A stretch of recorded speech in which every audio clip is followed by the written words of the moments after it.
నమస్కారం sir. సూర్యోస్మండి. Sir, ఈ మధ్యలో మనం ఒకటి చూస్తున్నాము. చిన్నప్పటి నుంచి నేను చూస్తున్నాను, సాయిబాబా అంటే, షిరిడి సాయిబాబా అంటే చాలామందికి ఇష్టం. అసలు షిరిడి సాయిబాబా అంటే దేవుడా, మానవుడా, పకీరా? కాంట్రవర్సీ క్వశ్చన్ అండి ఇది. అంటే భారతదేశంలో విపరీతంగా సాయి భక్తులు ఇష్టపడే వాళ్ళు చాలామంది ఉన్నారు. అంటే సాయి అనగానే మన ఇక్కడ గురు పరంపర. ఇది గురువుగా అంటే గురువారం వస్తేనే సాయిబాబా దేవాలయాలు కిటకిటలు ఆడిపోతూ ఉంటాయి. అంటే దత్తాత్రేయుడు, దక్షిణామూర్తి ఇలా చూసుకున్నప్పుడు ఆ గురువు పరంపరలో మనం రాఘవేంద్ర స్వామి, పుట్టపర్తి సత్యసాయిబాబా ఇలా తీసుకుంటూ ఉంటాం. అందులో సాయిబాబా గురించి ఈ మధ్య కాలంలో అంటే ఒక 30-40 ఏళ్ళగా విపరీతంగా ప్రాచుర్యంలోకి రావడం జరిగింది. వాస్తవం. అందరూ చాలా బాగా విశ్వసిస్తున్నారు. ఎక్కడ పడితే అక్కడ విపరీతంగా వీధికి ఒక సాయిబాబా దేవాలయం కింద జరుగుతుంది. అంటే మరి ఇక్కడ మీరు మాట్లాడిన దాంట్లో వేద జ్ఞానం ఉన్నవాళ్ళు పురాణాలలో సాయి గురించి లేదు అని మాట్లాడడం జరుగుతుంది 100%. మన పీఠాధిపతులు ఎవరూ కూడా దీన్ని అంగీకరించట్లేదు. సాయిబాబాని ఒక దేవుడి కింద మనం పూజించాల్సిన అవసరం లేదు అన్నట్టుగానే మాట్లాడుతున్నారు. వాస్తవం. పురాణాల్లో ఇప్పుడు మనం అంటే దేవీ నవరాత్రులు చేస్తూ ఉంటామండి. అవును. పురాణాల్లో అమ్మవారి గురించి ఉంది. అంటే మనకి 6 మతాలు, షణ్మతాలు అంటారు. అంటే పంచాయతనం కింద పెట్టుకొని మనకి అంటే ఆదిశంకరాచార్యుల వారు చాలా ఉన్న ఒక 6 మతాలను ఒక షణ్మతాల కింద మనం పూజించడానికి యోగ్యమైనట్లుగా అంబిక, విష్ణు, శివ, స్కంద, గణపతి, సూర్య ఇలా ఒక 6 మతాలని మనం ఇంట్లో నిత్య అనుష్ఠానంలో చేసుకోవడానికి చెప్పడం అయింది. ఈ మధ్యకాలంలో విపరీతంగా మనం సాయి భక్తులు పెరగటం, షిరిడి వెళ్ళటం, దర్శించుకోవటం. అంటే మన హిందూ ధర్మంలో లేని ఒక విధానం సమాధి అనేది మన దాంట్లో ఉండదు. అది హిందూ ధర్మం కాదు. అందుకని అంటే ఇప్పుడు మనం వేదం గురించి వేదపారాయణం చేసిన వాళ్ళు, వేదం నేర్చుకున్న వాళ్ళు అలా మాట్లాడుతూ ఉండొచ్చు. అంటే ఇది ఇప్పుడు లౌకికంగా కొన్ని మనం అడాప్ట్ చేసుకుంటూ ఉంటాం. అందులో ఈ లౌకికవాదంలో మన పుట్టపర్తి సాయిబాబా ఆయన హిందూ ధర్మానికి చాలా చేశారు. హిందూ ధర్మం కోసం చాలా చేశారు. ఇప్పుడు మనకి గణపతి సచ్చిదానంద స్వామీజీ ఉన్నారు. ఆయన దత్తాత్రేయ అనగాష్టమి వ్రతాల గురించి కానీ లేకపోతే గీతా పారాయణం, భగవద్గీత పారాయణం చేయిస్తుంటారు పిల్లలందరితోటి. అసలు 700 శ్లోకాలని కంఠస్థం పట్టించారు. అంటే మన ధర్మానికి నిలువుటద్దంగా నిలుస్తున్నారు. రాఘవేంద్ర స్వామి ఆయన మహిమలేమీ చేయలేదు, శిష్యుల్ని పెంచుకోలేదు. అదే ఆయనతో శిష్య పరంపర సంచారం చేస్తూ ఆయన శిష్య పరంపరను పెంచుకున్నారు. మనకి ఇక్కడ సాయిబాబా విషయానికి వస్తే ఆయన శిష్య పరంపర లేదు. ఆయన మ్యాజిక్లు చేశారు, హీలింగ్స్ చేశారు, శక్తులను చూపించారు. ఒక్కొక్కళ్ళు ఒక్కొక్క రకంగా వ్యక్తపరిచారు. ఎందుకంటే ఇప్పుడు మనం తెలియని దాని గురించి లేదు అని చెప్పడం కరెక్ట్. ఇప్పుడు నాకు ఆయన గురించి పెద్దగా తెలియదు. నేను కూడా సాయి సచ్చరిత్ర చదివాను, నాకు కూడా కొంత అవగాహన ఉంది. షిరిడి వెళ్ళాము, చూసాము, ఒక మంచి దేవాలయం, ఒక ఆధ్యాత్మికత. ఇప్పుడు జరుగుతున్న కార్యక్రమాలన్నీ కూడా అంటే ఈయన హిందూ ముస్లిం భాయ్ లేకపోతే అల్లా మాలిక్ కేక్, ఆయన సబ్కా మాలిక్ కేక్ ఇలా కొన్ని మాటలు మాట్లాడడంతో ఎక్కడ కూడా మనం హిందువులుగా ప్రతిదాన్ని అంగీకరిస్తున్నాం.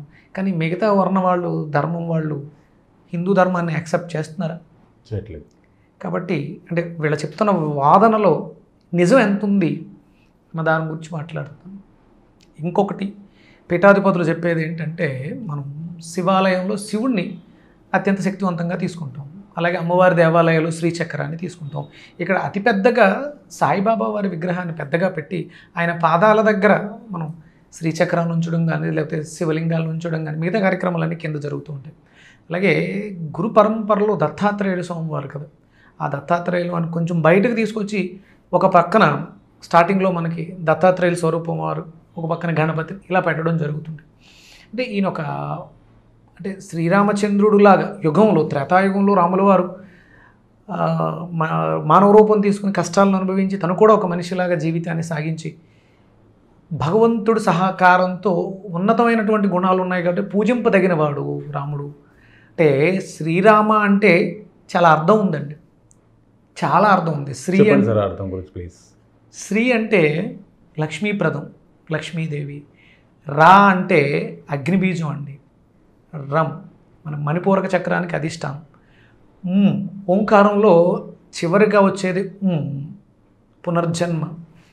అగ్నితో పునీతమై మళ్ళీ ఇన్కార్నేట్. లక్ష్మి అంటే శుభప్రదంగా, లక్ష్మీప్రదంగా నీ జీవితం పునరపి జనడం పునరపి మరణం ఇది జరుగుతుంది.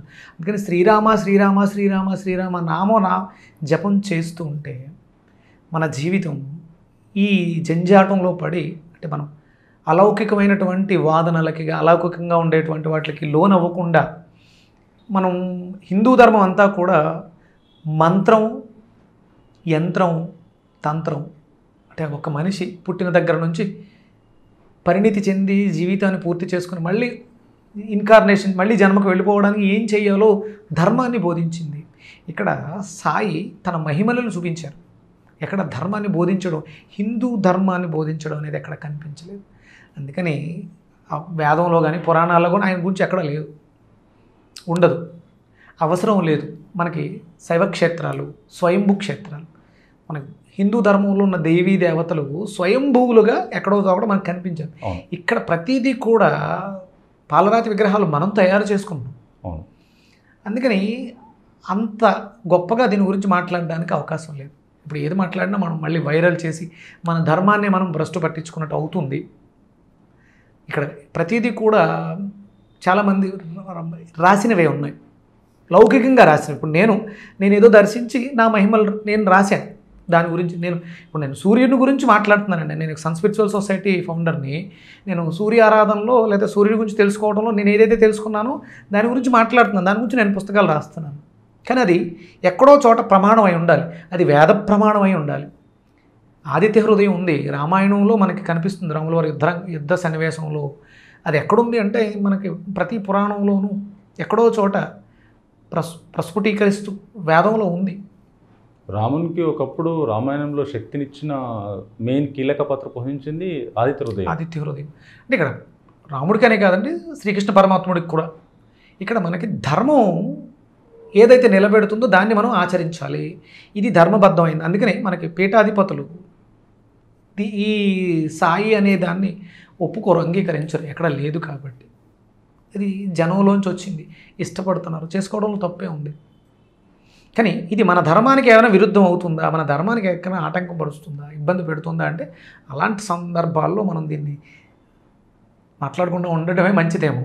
ఎందుకంటే ఇది జనం, మెజారిటీ పీపుల్ ఒక నమ్మకంతో ఉంటున్నారు. ఆ నమ్మకాన్ని అంటే వేరే వాళ్ళు దాన్ని అడ్వాంటేజ్గా తీసుకుంటున్నారు కాబట్టి మనం మాట్లాడాలి. ఇప్పుడు ఈ రోజుల్లో శివాలయం, రామాలయం, అమ్మవారి టెంపుల్కి వెళ్ళే వాళ్ళు తక్కువ ఉన్నారు, సాయిబాబా టెంపుల్కి వెళ్ళే వాళ్ళు ఎక్కువ ఉన్నారు. కాబట్టి దీని గురించి పెద్ద ఇష్యూ కూడా జరిగినట్టుంది. ఒక 2 years బ్యాక్ రాముడు సాయిబాబా దేవుడే కాదు, ఆయన 100% ఈ కలియుగంలో మనకి ఒక 100 ఏళ్ళు వెనక్కి వెళితే 90s 80sలో ఈయన ఉన్నారు.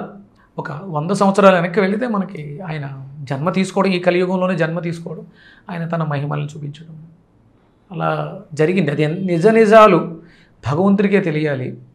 ఎందుకంటే గ్రంథస్థమై ఉంది. అంటే నేను కొంతమంది గురువులుగా భావించిన వాళ్ళు కూడా సాయిబాబా గురించి ప్రస్తావించడం వల్ల, అంటే వాళ్ళు కూడా ఇష్టపడుతూ ఉంటారు. ఓకే, నిజాలు పక్కన పెడితే ఒక గురువు ఇంకొక గురువుని ఇష్టపడ్డప్పుడు, నేను ఇష్టపడే గురువు ఆయన గురువుగా సాయిని స్వీకరించినప్పుడు నేను ద్వేషించడం కరెక్ట్ కాదు. మనకు తెలియదు, అంతే. ఇది ఎవరికి వాళ్ళకే వదిలేయాలి. ఇక్కడ మనకు నిజం శాశ్వతం ఒకటి ఉంది. శివుడు అగ్నిస్వరూపుడు, జ్యోతిస్వరూపుడు, అది నిజం, అది శాశ్వతం. శ్రీరామచంద్రుడు సత్యం, శ్రీరామనామమే సత్యం, రామనామమే సత్యం. కాబట్టి మనం సత్యాన్ని నమ్ముదాం, అసత్యాల్ని. ఎందుకంటే అందరూ మనం అనుకున్నట్టు అన్ని మతాల సారం ఒక్కటే అని మనం అంటాం, కానీ మిగతా వాళ్ళు అంటారా, వేరుగా మాట్లాడతారు. కానీ అలాంటి దాని గురించి ప్రాచుర్యం చేసిన దాన్ని మనం ఎంతవరకు విశ్వసించవచ్చు.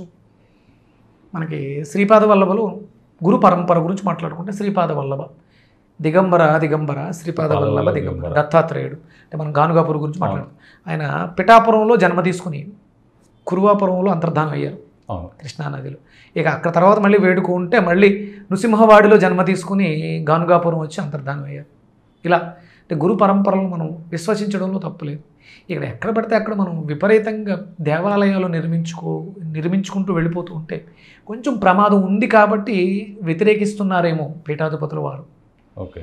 మనకి భవిష్యత్ బ్రహ్మ ఆంజనేయ స్వామి మనకు అవసరం, రక్షణ. ఎందుకంటే శక్తి కావాలి. మనకు భయం వేస్తే అంటే సాయినామాన్ని మనం కీర్తిస్తుంటాం, కానీ భయం వేస్తే హనుమాన్ చాలీసే చేస్తాం, హనుమత్ దండకాన్నే చదువుతాం, వెంకటేశ్వర సుప్రభాతం ఇంకోటో చదవం. ఎందుకంటే అవసరం శక్తి. ఇక్కడ ప్రతిదీ శక్తి రూపంలోనూ మనం అనుభవిస్తాం. గణపతే ఒక అవతారంలో హనుమంతులు వారు, శ్రీ మహావిష్ణువే, శ్రీరామచంద్రుడే. ఆయన అంటే రాముడు వారి జననానికి ముందు ఉన్నారు హనుమంతుల వారు. అంటే మనం ఏదైతే సత్యం ఉందో దాన్ని పట్టుకోవాలి, అసత్యం వెంట పడొద్దు. అంటే చాలామంది మనం చదివిన పుస్తకాల్లో ఆ మిరాకిల్స్ చదివారు, ఎవరు చూసినవి లేవు. అంటే జరుగుతున్నాయి, మరి ఇప్పుడు కూడా చాలా జరుగుతున్నాయి. అవి అంటే నమ్మకం, భక్తి, విశ్వాసంతో జరుగుతున్నాయి.